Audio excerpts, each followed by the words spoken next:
Amós 3:3 diz: andarão dois juntos, se não houver entre eles acordo. A palavra juntos, nesse texto, é o iarrad que está aqui, ó. Isso aqui se pronuncia iarrad. Não é iachad, é iarrad. Iarrad não é o junto do Brasil. Estamos juntos, mas até que você me decepcione.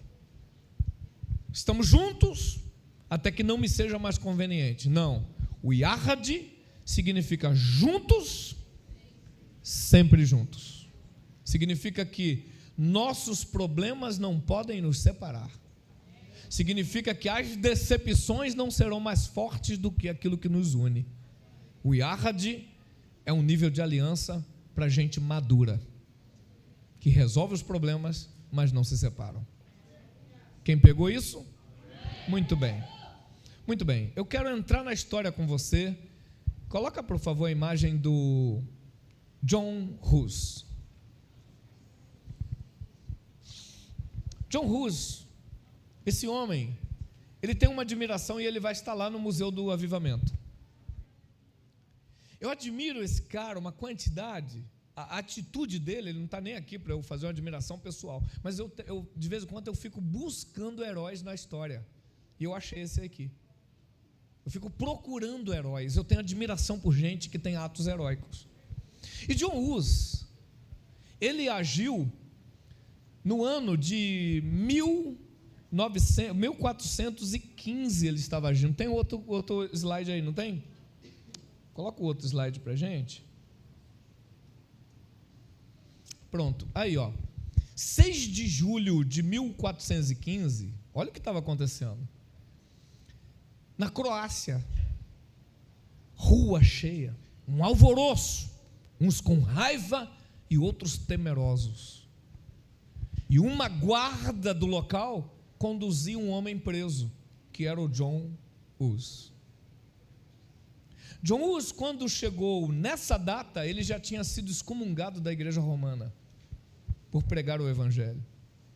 Quando a reforma protestante aconteceu, 100 anos depois disso, em 1517, John Hus já estava imprimindo Bíblia e colocando na mão do povo.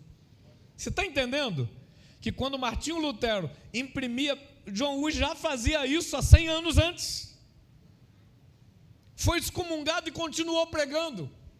Chamaram ele para um concílio, para explicar por que você prega dessa forma se a gente condena essa pregação. E ele, sabedor disso, falou aos seus discípulos: eu não volto mais, eles vão me matar. Mas ele deu a missão dele por cumprida. E ele foi. Mas chegando no concílio, como ele já tinha previsto, pegaram ele, prenderam e condenaram ele à morte. E nessa data aí ele estava sendo conduzido para a morte na praça na Croácia. Só que, meus amados, quando ele estava sendo conduzido, a multidão estava, os discípulos dele estavam vendo. Amarraram ele numa estaca e começaram a atear fogo. Última frase desse homem, última coisa que saiu da boca dele, já queimando, foi a seguinte profecia: vocês queimam um ganso hoje. Em outros livros colocam: vocês hoje estão assando um ganso, porque a palavra Hus significa ganso, então ele era conhecido como John o Ganso. Vocês hoje estão assando um ganso, mas em 100 anos haverá um cisne e vocês não terão o que fazer. 100 anos depois veio Martinho Lutero. Isso é que é profecia, irmão, não é ficar falando do CPF dos outros, não. Caramba, rapaz, meu Deus!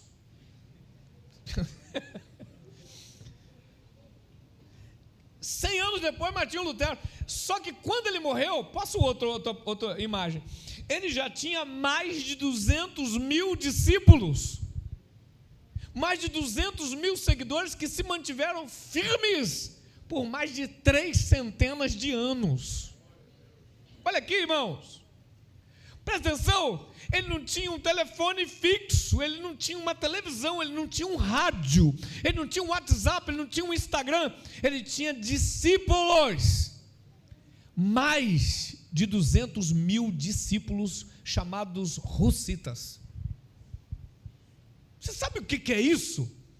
Eu olho para isso e falo, meu Deus, o que eu estou fazendo da vida? Eu olho para isso e fico, eu preciso trabalhar mais para o meu Deus, porque esse homem, quando ele morreu, concluindo, ele falou, eu já tenho gente que não abandona Cristo por nada, eu posso morrer. E morreu, 300 anos depois ainda tinha russita na terra pregando o evangelho. A gente faz discípulo hoje que não dura 6 meses. Pô, cadê aquele cara que estava pregando aqui, girando o manto? Está ali no mundo, está lá em cima da mesa rodando a camisa.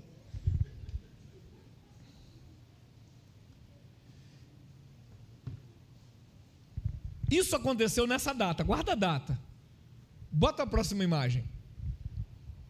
100 anos depois, Martinho Lutero vem, 31 de outubro de 1517, 100 anos depois, a reforma protestante ganhou força. Você está entendendo o que John Hus fez? Lá na Croácia, entre Boêmia e Morávia, e esse avivamento aí da reforma protestante aconteceu na Alemanha, longe de onde John Hus estava. Os russitas estão quebrando tudo, pregando o evangelho e morrendo, viu? Só que isso estendeu. Quantos anos eu estou falando? 100 anos depois. Os russitas continuavam firmes. E aconteceu uma guerra. A próxima imagem vai mostrar guerra que a história diz, guerra de 30 anos. Quando você lê nos livros de história, guerra de 30 anos, é uma guerra de católicos contra protestantes. Foi uma guerra de matança, de derramamento de sangue, porque os católicos não estavam aceitando os protestantes que saíam da igreja católica e começaram a matar. Os protestantes precisavam se defender e essa guerra durou 30 anos de matança. E acabou porque um rei católico, ao assumir, oprimiu de tal forma, botou o exército todo, entrou com massa, não foi só católico e protestante, ele botou o exército da nação, e na Montanha Branca eles massacraram, aqueles 200 mil russitas foram dizimados e sobrando apenas 16 mil famílias. A Montanha Branca ficou tingida do sangue dos crentes. Meu Deus, a reforma protestante está acontecendo, e lá na Croácia está tendo guerra. Só que agora, os sobreviventes, essas 16 mil famílias que somam ao todo perto de 80 mil pessoas, que viu seu povo morrendo por causa da fé, não queria negar a fé, tinham casas, se negasse a fé, ficaria na casa, ficaria na plantação, ficaria com os animais, mas não queriam negar a fé, foram levados como escravos, para serviço forçado, e alguns obrigado a negar a fé, e eles não negavam, e aí a chibatada, muitos maus tratos, e algumas famílias começaram a sair como refugiados de guerra, começaram a sair perdendo tudo, deixando casa, deixando tudo, perdendo tudo, por amor a Cristo, perdendo tudo. Essa canção veio na hora que eu estava escrevendo esse capítulo. É o primeiro capítulo do livro. Eu chorei tanto nesse capítulo, eu chorei uma semana tentando escrever, com lágrima pingando, e aí veio essa canção na minha vida, perdendo tudo, eu lembrando dos russitas. Esse pessoal saiu com família, com criança, mulher que perdeu o marido, saindo com filho, todos tinham mortos na família, e saindo pelo mundo, procurando um local onde pudessem falar de Jesus, adorar a Deus, orar ao Senhor, só isso que eles queriam, só isso. Mas dificilmente encontravam lugar. O próximo slide vai mostrar que eles chegaram em 1722, um grupo dos russitas. Pode botar o próximo, por favor? 1722, um grupo de refugiados russitas. Olha só, irmão, deixa eu botar a mão na cabeça para você entender. O cara, quando morreu, John Hus, 1415, 1517, 100 anos. 1.600, 200 anos. Eu estou mostrando para vocês, 300 anos depois, ainda tinha a russita que perdeu tudo, procurando um lugar para adorar a Deus. Tem que aplaudir a Jesus por esse crente ou não tem, irmão? 300 anos depois, ainda tinha a russita querendo adorar a Deus, buscando um lugar. Não, se você ler um capítulo desse e ficar do mesmo jeito, isso é muito ruim de você ver, pelo amor de Deus. Aí. Agora, eles chegam na terra de um conde chamado Zinzendorf, Nicolaus von Zinzendorf. Esse homem era crente protestante na Saxônia, uma parte da Alemanha. Os russitas saem da Boêmia e da Morávia e vêm para a Alemanha. Eles foram para diversos lugares, mas na Alemanha, esse conde Zinzendorf era de uma linha protestante chamada... Não pode falhar agora, né? Minha cabeça. Porque tinha os puritanos, tinha os anabatistas, tinham os pietistas. Pronto, ele era da linha pietista. Pietista era uma linha de protestante que reunia em pequenos grupos para a profundidade de estudo bíblico.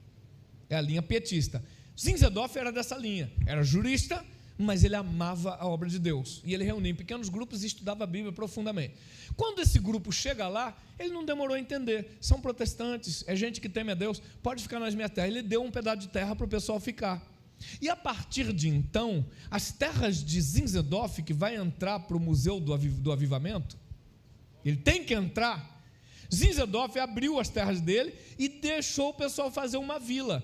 E começou a chegar russita da Boêmia, russita da Morávia, russitas de diversos lugares estavam vindo. Só que todos os protestantes estavam passando aperto. Na França, na Alemanha, em diversos lugares tinham perseguições terríveis, com indulgências, com muita coisa.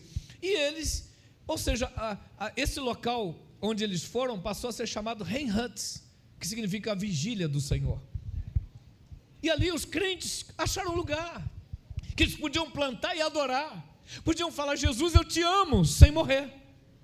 Eles começaram a assentar ali os seus lugares. Só que vinha gente da França, com gente da Croácia e da Morávia. Aí veio gente da Alemanha, lá do centro, também perseguido, perdeu tudo, foi para ali. E começou a chegar gente de todos os lugares. Os anabatistas foram para lá, os puritanos foram para lá. E todo esse lugar chamado Reinhutz virou a nova Canaã dos crentes da época. Todos queriam pelo menos chegar lá para ter liberdade de louvar a Deus. Olha só. E foi chegando o crente e ele permitiu. Virou uma vila grande, só que os problemas. Por quê? Porque ali tinham os puritanos. Ó, isso aí está errado, hein? Você tem que ser santo, pai. Você está doido? Você está em pecado. E o outro? Pecado o quê? Você batizou? Uma vez só. Mas na batista tem que batizar direito. Você não batizou tudo não, pai. Tem que batizar. Por outro lado, o pietista que estava lá também, tinha a galera pietista. Vocês são muito rasos na palavra, Mandão. Tem que ser profundo. E crente no mesmo lugar, com ideias diferentes, o que teve? Confusão e briga. 5 anos eles chegaram ali. 5 anos depois dessa data que chegaram, Reinhutz estava uma confusão. Eles tinham vários cultos separados, parece até a igreja de hoje. Cada um com seu culto. Irmão, ele acabava o culto antes, vinha para a porta do outro. Vocês estão pregando errado aí, perturbando o culto do outro. Irmão, parece até hoje, né? Se tivesse debate, eles abririam um debate. Debate para mostrar o erro do outro, levantar a saia da igreja. Eu não entendo no que alguns debates ajudam a igreja, mas tá bom. O negócio ficou tão grave que agora eles têm um lugar para adorar, mas crente, quando não tem o que fazer, começa a brigar. Lá na sua igreja tem crente que briga um com o outro? Faz um teste, irmão. Rola uma bola no campo para você ver uma coisa. Aí...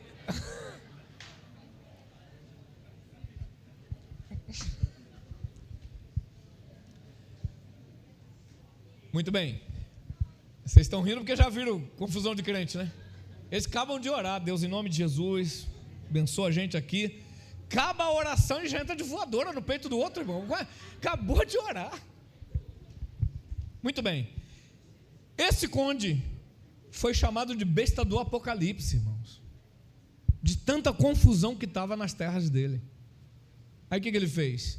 O sonho dele era ser pastor, a família queria que ele fosse um jurista. Ele se formou, era jurista, mas agora Deus empurrou ele para o ministério. Tem hora que os problemas fazem você tomar decisão. Ele teve que ir lá em Rei-Hantz, reuniu todos os crentes. Ele era da linha pietista, mas ele não fez valer e prevalecer a linha que ele era. O que ele fez? Reuniu anabatista, puritano, pietista, russita, todo mundo, e a primeira pregação dele é o pecado da divisão na igreja.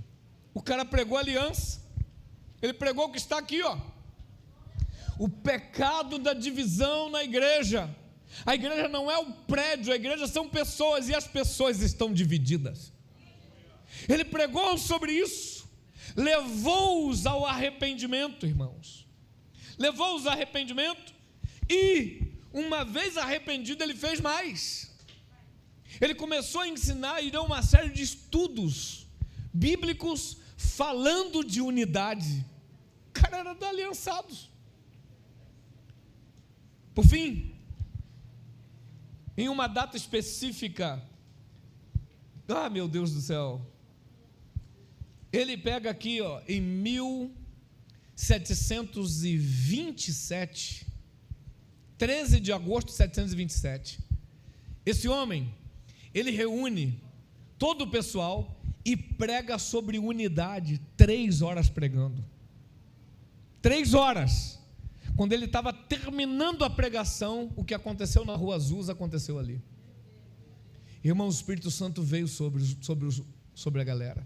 O Espírito Santo veio, eles começaram a ter visões, eles se arrependeram do pecado, eles falaram: nós não vamos mais brigar. Esse homem era jurista, ele fez um documento que eu chamo de Estatuto da Aliança. Ele fala convênio entre os irmãos, é unidade dos irmãos, e ele coloca no estatuto que quem mora em Rei-Hantz não pode brigar com o outro. Toda discussão da Bíblia tem que ser para edificação e não para separação. Se você é anabatista, guarde a sua verdade, mas o centro do evangelho é Cristo em nós, a esperança da glória.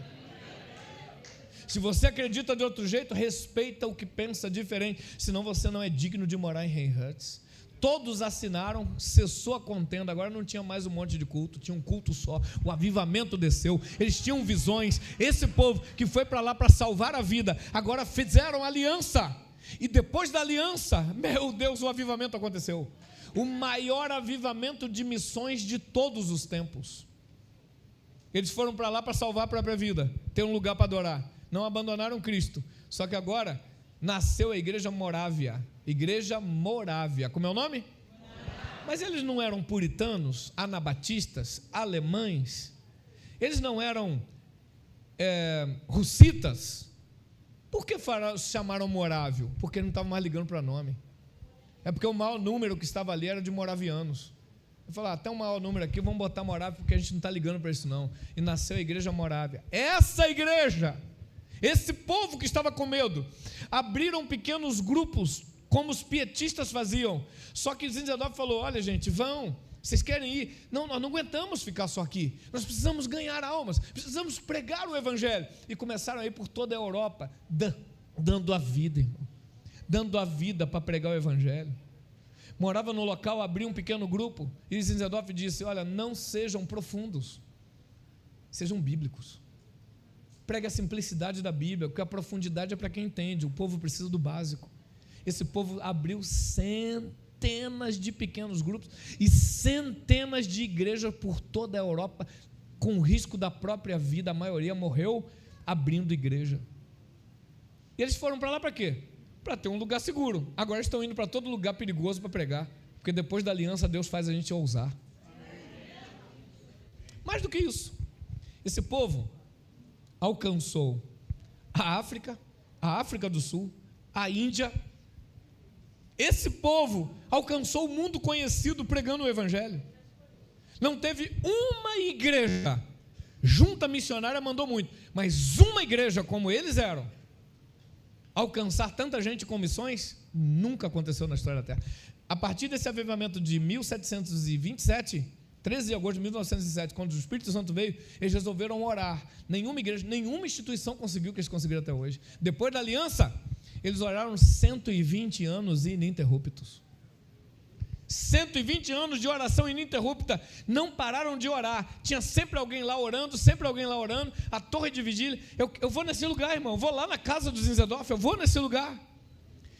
120 anos, o pessoal arredonda para 100, mais de 100 anos orando. Hoje em Israel tem uma agência lá de grupos de crentes que chegou a 28 anos orando. Olha quanto tempo atrás uma igreja sozinha orou mais de 100 anos, e missionário indo para todo lugar.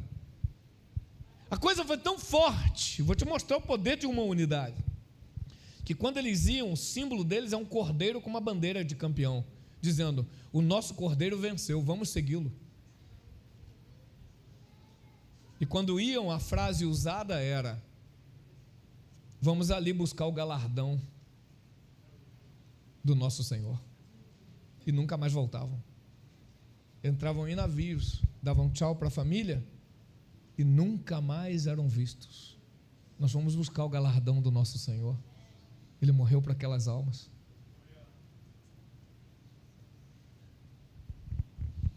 Eu choro em algumas situações disso, porque, como eu disse, eu tenho uma grande admiração por heróis. Isso só acontece depois da aliança. Porque enquanto a gente está no Evangelho, para a gente viver a campanha, prosperar, ganhar um dinheiro, ter uma porta aberta, a gente está olhando para a gente, mas quando a gente se une, a gente consegue enxergar a visão de Deus. E um homem que foi liberto, tinha família escrava, um escravocrata comprou uma ilha, botou 2.000 escravos lá e depois iria comprar mais.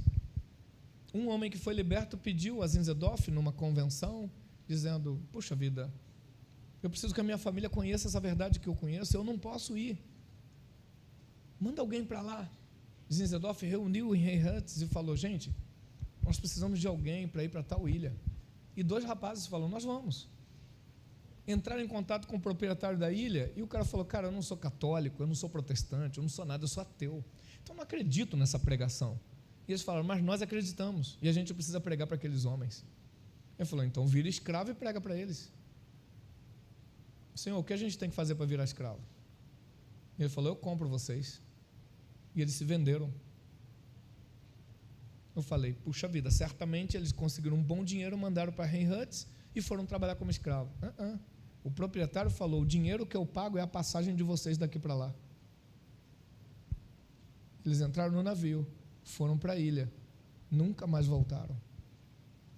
Anos depois, quando missionários chegaram lá, eles já tinham mais de 3.000 escravos batizados por aqueles 2 rapazes. Olha o que aconteceu depois da aliança.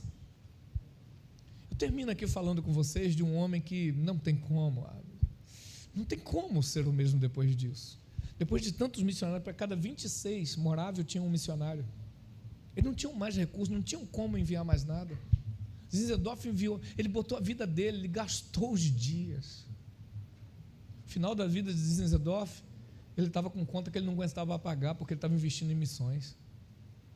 A igreja morável levantava a oferta e pagava as contas dele. E esse Zinzendorf encontrou um groenlandês. O groenlandês chegou para ele e falou: Zinzendorf, meu povo nem sabe quem é Jesus. Como que a gente... O que eu sei hoje, meu povo não sabe. Eu não sou capaz de... Você não tem alguém para poder ir para lá? E ele pensou: cara, não temos ninguém. E ele foi para casa, indo para Reinhardts, ele lembrou que tinha um olheiro, um senhor, um olheiro, nem preparado estava, porque o povo ia com Cristo, o preparo dele era Jesus. E ele foi nesse olheiro e falou: olha, tem um groenlandês que me encontrou e está pedindo um missionário, nós não temos mais ninguém para enviar. E eu pensei no senhor. Olha só, irmão, aquele senhor falou: mas como assim? Sim, eu pensei no senhor aí, mas deixa eu te falar, eu não sei onde é a Groenlândia, eu só sei que lá é gelo puro, o pessoal pisa no gelo. Eu também não sei qual língua eles falam. O que falou comigo falou na nossa língua, mas eles falam uma língua diferente. Possivelmente, se o senhor aceitar ir, O senhor está vendo o nosso estado, nós não temos como lhe sustentar. E também não temos como garantir sua volta, porque você sabe que a maior parte dos que vão como missionário morrem, e a gente nunca mais vê. Mesmo assim, o senhor quer ir? Ele falou, deixa eu orar. E rapidamente depois de orar, falou, eu vou. Mas eu só preciso de um favor. Zinzedorf falou, qual? Eu preciso de um par de sandálias velhas. O senhor tem? Ele falou, tenho. Eu vou trazer para você. No outro dia pela manhã, porque já era tarde, Zinzendorf caminhando para a casa dele com as sandálias na mão, bateu na porta e ninguém atendeu. Insistiu e uma vizinha falou, senhor? Ele se virou e ela disse, o dono dessa casa foi embora e me deu todas as coisas que ele tem. Foi embora como? Sim, ele deixou esse bilhete para o senhor. Quando Zinzendorf abriu o bilhete, estava escrito, não aguento mais esperar. A obra é urgente. Ore por mim. Sumiu. Irmão, ele não tinha um GPS. Ele foi pisar no gelo descalço. O coração dele estava ardendo tanto que ele não aguentou esperar amanhecer. Partiu para lá. Eu fui ler a história desse homem, eu fui buscar ali. E só descobri missionários muitas dezenas de anos depois, quando chegaram na Groenlândia. Oh meu Deus! Eles já tinham milhares, 50% dos groenlandeses já eram crentes e batizados por aquele senhor. 50%, irmãos. Eu estou falando de hindus, vocês estão entendendo, né? Que moram em gelo. E aí perguntaram na história, eu quis saber, quem é esse homem? Qual é o nome dele? Não registrou, só era conhecido como olheiro. Entre os groenlandeses, a história fala, um olheiro veio para cá e nos apresentou a salvação. Ninguém sabe o nome dele, porque o nome dele está lá no livro da vida. Agora deixa eu te falar, o que você está ouvindo de história, você só está ouvindo porque uma aliança foi feita. Se aqueles crentes ficassem brigando, acabou, irmão. Mas eles resolveram fazer uma aliança, e depois da aliança veio o maior avivamento de missões dessa terra. Olha, se a gente se unir, a gente vai fazer a diferença. Se a gente se unir, o avivamento vai acontecer. Se a gente se unir, os milagres acontecerão. A santidade virá sobre nós. Nós vamos ser revestidos. Bastou eles se unirem e o Espírito Santo veio sobre eles. Olha o que é isso, irmãos. O que vocês estão ouvindo aqui é a história, e prestem atenção nessas datas. 6 de julho, John Wesley estava morrendo. 13 de outubro de 517, Martinho Lutero e a Reforma. Em 1648, estava findando a Guerra dos 30 anos, estou falando de 200 anos. 1722, o grupo de refugiados russitas estava chegando lá. Se a gente ver a primeira data até a última data, estou falando de mais de 300 anos, e os caras estavam firmes. Porque tinha uma aliança com John Hus. É uma aliança russita, depois uma aliança moraviana. E nós hoje precisamos de uma aliança. John Hus não está aqui, o Conde Zinzendorf não está aqui, mas o Deus deles está. O Senhor Jesus que estava lá está aqui. Tem um avivamento para a igreja quando a gente se unir, meu santo. A gente precisa se unir. Olha o que diz aí, por favor, projeta para a gente aqui. João, capítulo de número 17, a oração do nosso Senhor Jesus. João 17.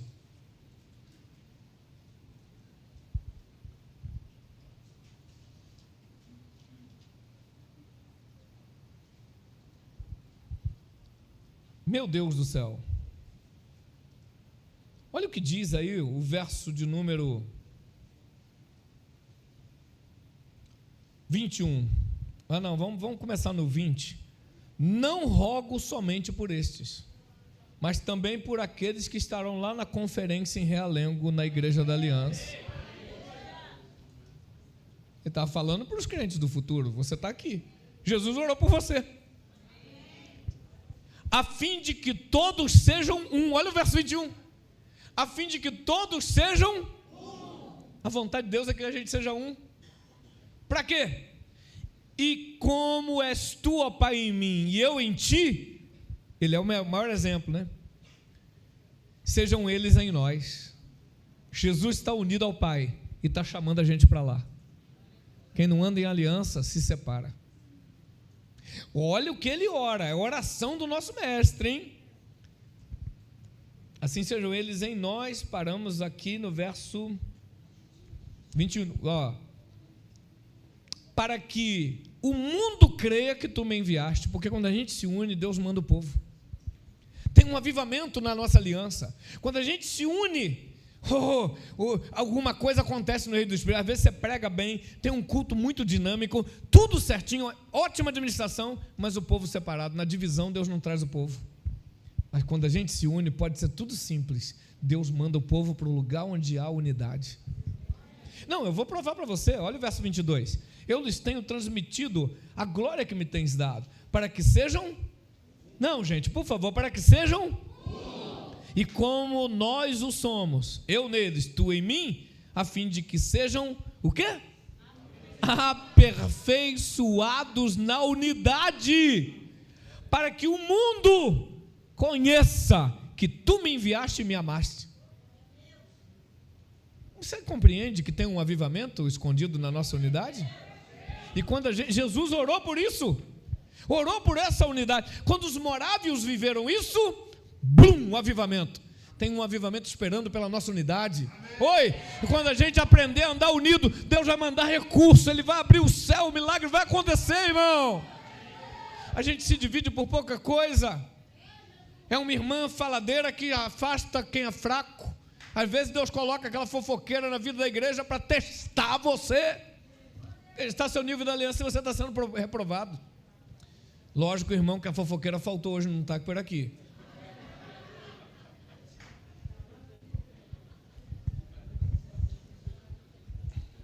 Aí vai, essa irmã fala da vida de todo mundo, não aguento ninguém falar da minha vida. Ei, os russinos estavam morrendo por Jesus, e você está reclamando, está sendo perseguido, que alguém está falando de você, meu santo. Eles deixaram casa, deixaram tudo para não negar Jesus, e você deixa a sua igreja.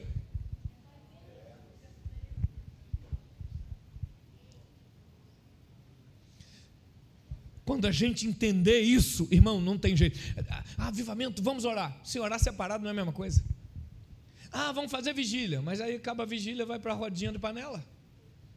Você acredita que tinha uma irmã que eu preguei sobre gente que faz panelinha na igreja e abre grupo? Porque quando uma pessoa quer se rebelar, a primeira coisa que ela faz é abrir um grupo no WhatsApp e coloca você lá para falar mal do pastor, questionar o horário, falar mal da pregação, falar da roupa da irmã do louvor. Só não fala do tamanho da língua dela. Coloca você lá. E o bobo, o otário, fica num grupo de alguém que está falando mal da sua autoridade. Sai do grupo, cara. Disfarça aí, pega o celular e sai do grupo. E quer saber mais? Não, meu Deus do céu.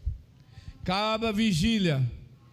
Não, um dia eu estava pregando, tinha uma jovem senhora que ela foi para onde eu estava pregando sobre isso, especificamente. Ela falou: pastor, Deus falou comigo muito. Eu falei: por quê? Eu estava em 4 grupos. Eu falei: irmã, é verdade? Acompanhava tudo para 4 grupos, só falando a vida dos outros. E um grupo se chamava Panela.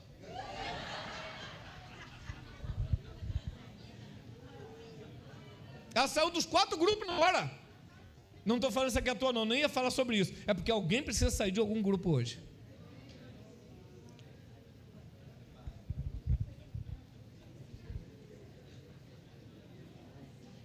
Tem grupo que sai disfarçado. Grupo de oração da igreja. Ô irmão, tem grupo que é oficial da igreja. É o grupo do Ministério de Louvor, é o grupo do Ministério de Teatro, é o grupo da mídia, é o grupo dos membros da igreja. Mas se alguém não autorizado, clandestinamente, bota um grupo e aciona nele pessoas que são do ministério, e nesse grupo não coloca o pastor, por que o pastor não pode?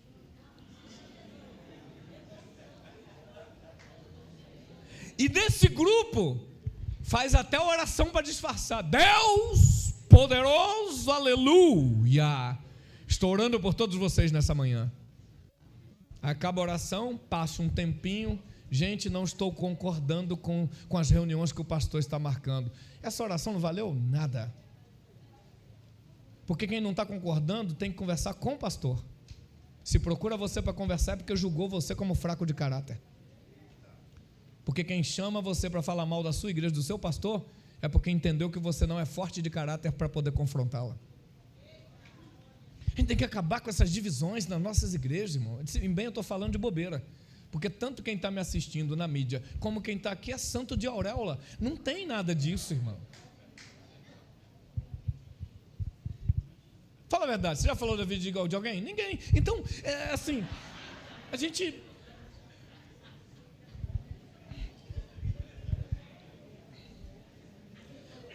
Quantos pastores aqui desconfiam que tem alguém na igreja que fala mal de você pelas costas? Quantos pastores desconfiam? Só desconfia. E quantos têm certeza? Ninguém. Aí,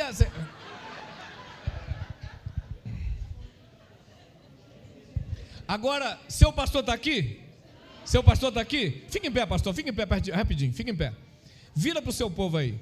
Quem conseguiu olhar nos olhos do seu pastor, olha. Quem não conseguiu, olha na nuca. Agora, olha para o seu pastor, não desvia o olhar, tá? Olha na direção dele. Olha aqui para mim, presta atenção. Você vai olhar para ele ouvindo a minha voz e não desvia o olhar. Olha para ele e eu vou pedir ao seu pastor. Eu vou pedir ao seu pastor agora. Eu vou pedir a Deus para revelar para o seu pastor o coração de quem está olhando para ele. Aí tem gente que entra logo em espírito de oração. Meu Deus, em nome de Jesus.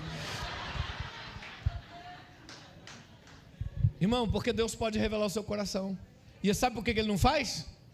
Para não entristecer a sua autoridade. Ele pode. Às vezes Ele não faz porque vai trazer tristeza. Quantas vezes eu tive que pregar como se tudo tivesse bem, para não comprometer. Eu nunca vim para o altar trazendo minhas perebas, tá, gente? Eu entendo que a palavra de Deus não pode ser contaminada com minhas complicações. E às vezes eu soube, porque o cara que fala mal acha que ele está no anonimato, que a galera que ele está falando mal guarda ele, protege. Ele já falou com o pastor, já pintou até a tua mensagem, já mandou. Às vezes o pastor tem que vir para cá pregar, sabendo que você falou mal, e não toca no assunto, porque ele tem algo mais importante para fazer. Obrigado, pastor. Não vou pedir a Deus para revelar, não, porque é muita tristeza. Pode sentar. Unidade, irmão. Juntos.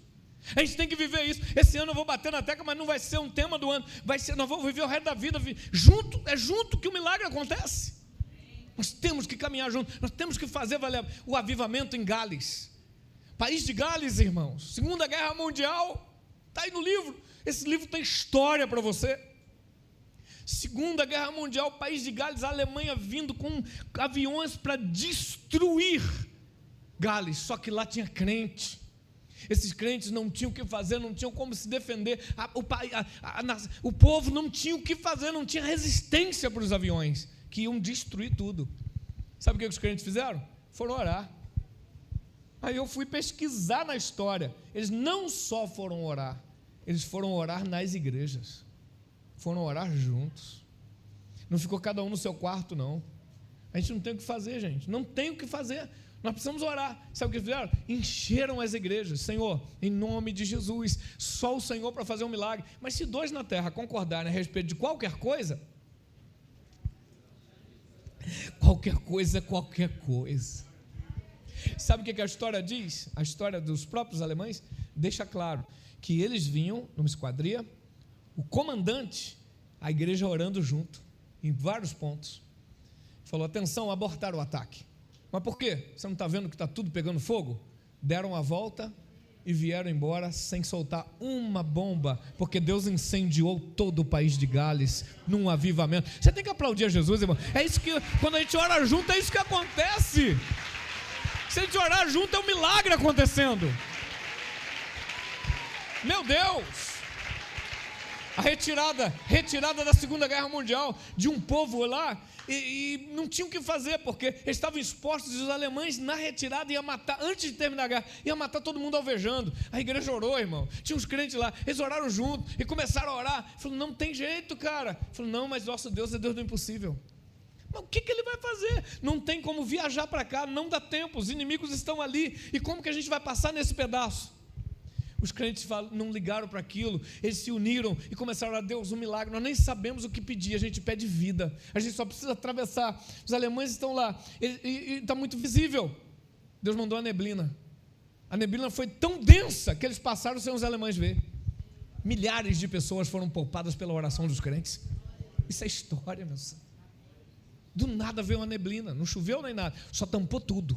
O pessoal passou calado e viveu. John Wesley, tem um pastor aqui que é da igreja wesleyana. A influência dos moráveis na vida de John Wesley. Conhece a história, né? Aí, o fundador da Metodista Wesleyana. Olha o que aconteceu, irmãos. John Wesley já era missionário. Estava vindo para a América. Por falar nisso, os moráveis ganharam gente no Canadá, nos Estados Unidos, em diversos países da América, tentaram entrar no Brasil e proibiram. Acho que já tinha um negócio errado aqui. Sabe por que proibiram? Medo de uma conversão em massa, porque onde os moráveis chegavam, convertia todo mundo. Sabe por que os moráveis eram unidos? A unidade é a chave. Oi! Aí proibiram. Eu não sei se era o Lula que estava aqui. Mas aí...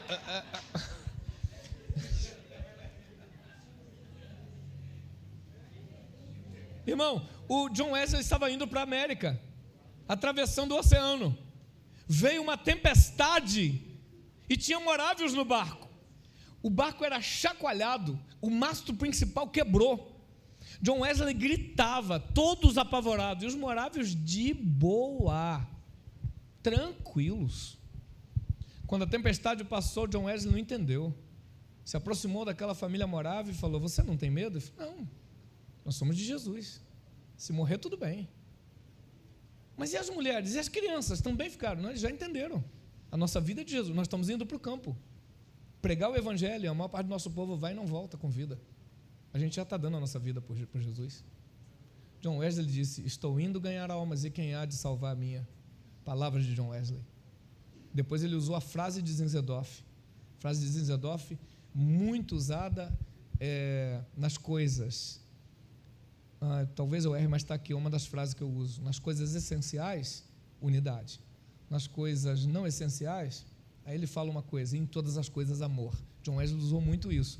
E ele lá na frente diz, o próprio John Wesley disse, que a conversão dele aconteceu por causa da conduta dos moráveis. Procurei quem era a família? Não sei. O nome não cita, porque o foco da história estava em John Wesley. Então a igreja metodista tem uma forte influência dos moravianos sobre ela no seu fundador. Que bênção, que lindo na história. Você está vendo? Tudo aconteceu por causa de uma aliança. Vai saber o que aconteceria com John Wesley, que, segundo muitos historiadores afirmam, que uma guerra não aconteceu por causa das pregações de John Wesley. Só que antes ele teve uma experiência com os moráveis. Meu santo, a unidade vai fazer história. A nossa unidade vai fazer... A gente tem que parar de falar mal do outro. A gente tem que parar de deixar a igreja dividida. A gente tem que fazer valer a pena. Pastor, eu tenho 16 minutos, preciso um pouquinho mais. Você me deixa? Eu estou com vontade, irmão. Vamos fazer o seguinte: quem não quiser ser Matias, vai embora. Abra sua Bíblia no Salmo de número 133. Salmo 133. Ó, quão bom e agradável é viverem o quê? Unidos os irmãos. Espera um pouquinho. A palavra unidos aqui, ó, é o Yachad, ou Yahad, que muita gente lê Yachad. Isso aqui é Yahad. Ó, quão bom e agradável. Porque tem coisa que é boa, mas não é agradável. Tem coisa que é agradável, mas não é boa. Vamos pensar num exemplo? Tem gente, irmão, que gosta de comer aquela lasanha, com aquela lasanha que você corta, o queijo está derretendo, mas muito requeijão, e come da barriga brilhar. É agradável, só não é tão bom para a saúde. Então nem tudo que é agradável. Coca-Cola gelada, glute,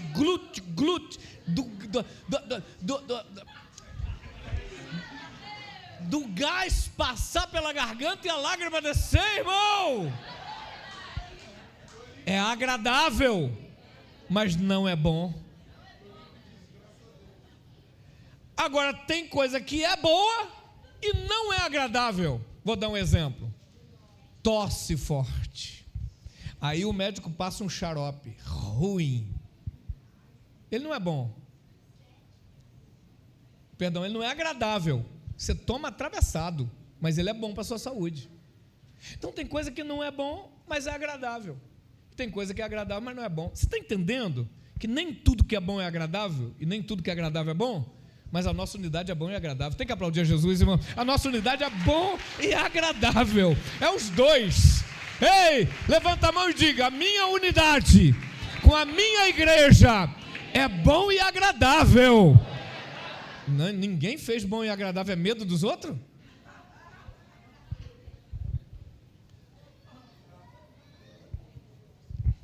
É bom e agradável, meu santo. A nossa unidade é boa e agradável, isso é muito lindo. Mas interessante, ó quão bom e agradável viverem unidos os irmãos. Porque isso é um salmo de romagem. Toda vez que você vê na Bíblia salmo de romagem, significa salmo de romeiros, de gente que vai andando para um projeto sagrado. Então, todas as vezes que você vê salmo de romagem, é salmo que não era cantado em congregação, é salmo que era cantado quando eu saio de casa para adorar a Deus em Jerusalém. Ó, quão bom e agradável, com a ginguinha, viverem unidos os irmãos. Ah, meu Deus, é como? Aí ele vai andando e cantando, e a galera vai junto, é salmo de romagem. Quem está entendendo? Tem gente que tem que sair de casa com canção de romagem, irmão, para não desviar de Jesus. Porque senão ele coloca num negócio ruim, aí vai passar na estação, entra um funkão esquisito, aí vem o outro e fala: não, bota uma canção de romagem, já vem adorando, já chega na igreja pronto. Só que o versículo seguinte diz assim: é como? O que é isso? Versículo 2, em nome de Jesus, irmão. Salmo 133, é como... Gente, eu estou em casa, esse povo é um amor. A Manu até muda de cor, né? Ela que está pilotando a parada lá.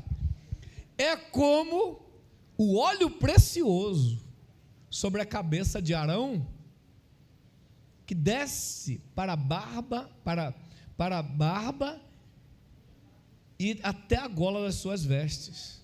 Muito óleo. Espera aí, olha para mim um pouquinho. Quando fala óleo precioso, é porque não é qualquer óleo. Qual era o óleo precioso? Existem 4 prensas do azeite. Primeira prensa é o mais precioso, é muito cara.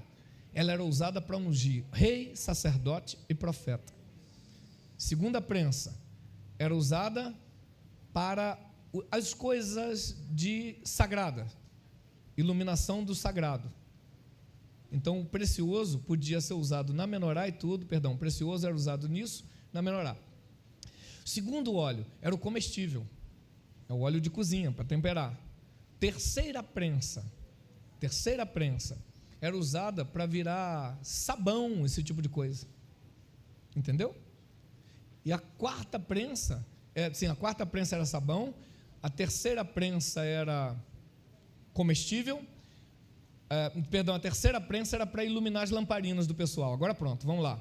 Primeira prensa, rei, sacerdote e profeta. Segunda prensa, comida. Terceira prensa, iluminar as lamparinas. E a quarta prensa, sabão. Quando fala óleo precioso, é o principal, não é qualquer óleo. Então a nossa unidade é igual, é como o óleo derramado sobre a cabeça do sumo sacerdote. Quando eu li isso, eu falei: peraí, tem algum problema. Por quê? Quando o salmo foi escrito, foi muito posterior a Arão. Aí eu voltei na história para estudar sobre o Arão e descobri que Arão foi o primeiro sumo sacerdote. Quem não sabia disso? Todo mundo sabe, né? Primeiro sumo sacerdote. Só qual era o papel de Arão na realidade de lá? Diferente dos outros sumos sacerdotes, quando o povo já estava ali. Arão andava no meio do povo. Arão não tinha uma casa, ele tinha uma tenda. Arão passeava no meio do povo. A roupa do sumo sacerdote compraria um quarteirão de qualquer lugar no Rio de Janeiro. A roupa era preciosa. Ele tinha uma chapa de metal na cabeça, em ouro, escrito santidade ao Senhor. Interessante, que ele nunca viu o que estava escrito. Quem olhava para ele é que via. É porque o povo tem que olhar para nós e ver a santidade de Deus na nossa vida.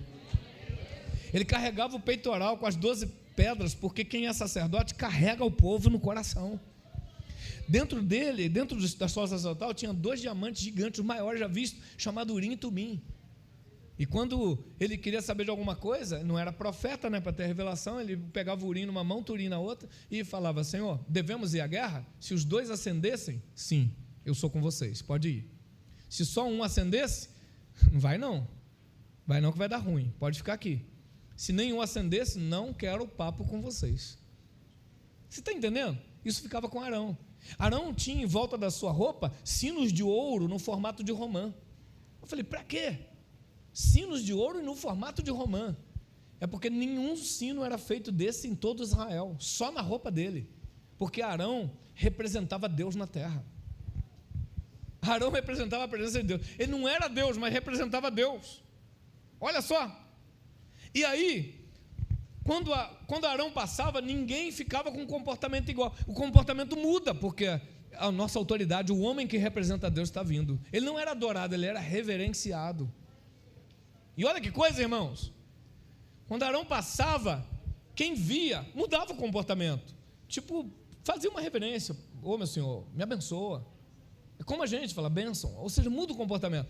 Mas se alguém não viu ele passando, ou ouviu o barulho do sino, está passando aqui o sumo sacerdote. O homem que representa Deus está passando perto de mim. Eu não posso dar as costas, ele virava de frente. Você está entendendo, irmão? Como é importante isso? Num grupamento militar, quem já foi militar aqui sabe disso. Alojamento de cabos soldados. Entra um oficial, o primeiro homem que vê fala: atenção! Quem está sentado fica em pé, quem está em pé para, quem está deitado fica em pé, e todo mundo para esperando um comando. Uma autoridade chegou e está sendo adorado? Não, reverenciado pelo posto que ocupa. Então nós não adoramos o homem, mas nós reverenciamos a autoridade que é digna disso. Quando a Bíblia diz nossa unidade, ela é boa e agradável, e é como o óleo derramado, não sobre o sumo sacerdote agora, eles falaram de Arão para perpetuar a ideia. Então a nossa unidade chama a presença do nosso Deus para o nosso meio. Pastor, tem certeza? Eu acho que foi só Jesus que disse: onde estiver 2 ou 3 reunidos em meu nome, confirmando isso, porque quando estamos unidos, Deus vem para o nosso meio. Tem um crente para dar glória a Deus, para aplaudir a Jesus, porque a nossa unidade atrai a presença do Todo-Poderoso. Ah não, meu Deus do céu. Versículo 3, por favor. Olha o versículo 3, irmão. É como, segundo é como, a nossa unidade ela é boa e agradável. Andar junto, Yahad, é bom e agradável. É como o óleo derramado sobre a cabeça de Arão, que desce pela sua barba e alcança a gola das suas vestes. Muita unção. É a legitimidade da presença de Deus na vida de alguém que está aqui representando ele. Mas agora fala, é como o orvalho do Hermon, que desce sobre os montes de Sião. Ali ordena o Senhor a sua bênção e vida para sempre. É como o orvalho do Hermon. Mostra aí para a gente a imagem do Monte Hermon, por favor. Tem uma imagem aqui que eu separei do Monte Hermon para você. Ah, tá, isso aqui é outro capítulo do livro, tá? Olha o Monte Hermon, irmão. Olha o tamanho dessa montanha. O Monte Hermon está lá em cima, aquele cumezinho branco, é o Monte Hermon. Irmãos, é a maior montanha daquela região. O Monte Hermon faz a divisa de Israel, Líbano e Síria. O Monte Hermon é tão alto que ele fica com geleira no deserto. O povo sobe lá para poder esquiar no gelo, qualquer período do ano, de tão alto que ele é. O Monte Hermon se localiza, olha aí o pessoal esquiando, eu estou falando do deserto, é gelo puro. O Monte Hermon se localiza no extremo norte de Israel, lá no norte. E o pé do Monte Hermon, bota outra imagem por favor, deixa eu ver a próxima. Isso aqui é degelo do Hermon, gente. Cachoeira vem para Cesareia de Filipe. Rio Jordão e outros rios têm sua nascente no degelo do Hermon. Lá em cima do Hermon eu vi, tem crateras enormes, que eram vulcânicas, que viraram lagoas lá em cima, de grande que o Monte Hermon é. Quando a Bíblia diz que Jesus subiu no alto monte e foi transfigurado, alguns teólogos colocam o Monte Tabor. Foi o Monte Hermon. Foi esse monte aqui, ó. O Monte Hermon, ele tem a ver com montanha sagrada. Agora, o detalhe, o degelo do Hermon faz cachoeira e rio. Tem outra imagem aqui de rio correndo ali, ó. Aí, ó, rio. Isso é degelo do Hermon no deserto. No deserto. Esse ponto aí, ó, é tudo floresta, com animais, pássaros, arganazes, um monte de animais ali. É verdejante, é deserto, floresta. Resultado do orvalho do Hermon. Porque ele não só vem correndo o degelo dele constantemente, como o vento bate lá em cima e faz cair um orvalho. Esse orvalho fertiliza a terra e deixa tudo bonito ali. Olha que lindo. E a Bíblia diz que a nossa unidade é como o orvalho do Hermon. Oh, meu Deus do céu. Deixa eu ver outra imagem. Eu acho que tem outro rio aí, não tem? Aí, olha lá o Monte Hermon, irmão. Olha só a magnitude, o tamanho do negócio. Essa água aí, ó, é degelo de lá. Você sentir como é que é sério o Salmo. E hoje você vai entender geograficamente o Salmo como você nunca entendeu. Bota outra imagem. Olha essa outra imagem. Ó, rio. Vai, pode botar outra. Tudo do Hermon. Agora, preste atenção nessa imagem. Essa imagem já está longe do Hermon. Olha ele lá em cima, cheio de neve lá em cima, está vendo? Mas olha para a vegetação onde nós estamos agora. Nessa imagem, a vegetação já não é de floresta. Sabe por quê? O pessoal que estava em Cesareia de Filipe, embaixo do Monte Hermon, vê cachoeira, rios, muita floresta e sai dali dizendo: ó, quão bom e agradável é viverem unidos, irmãos. Só que estão indo para onde? Jerusalém. Para onde? Jerusalém. Então eles estão saindo de Cesareia de Filipe, pé do Monte Hermon, vendo aquela floresta, aquilo tudo lá embaixo daquela montanha, e estão indo para Jerusalém. Ó, quão bom e agradável é viverem unidos os irmãos. Deixa eu só te falar uma coisa. Quando você está unido, não é bom e agradável. Quando você faz uma reunião, não é bom e agradável. O texto diz que é bom e agradável viverem unidos. Viver unido é passar tempo junto.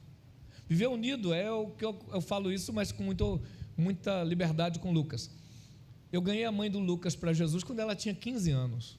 Depois ganhei o pai dele para Jesus.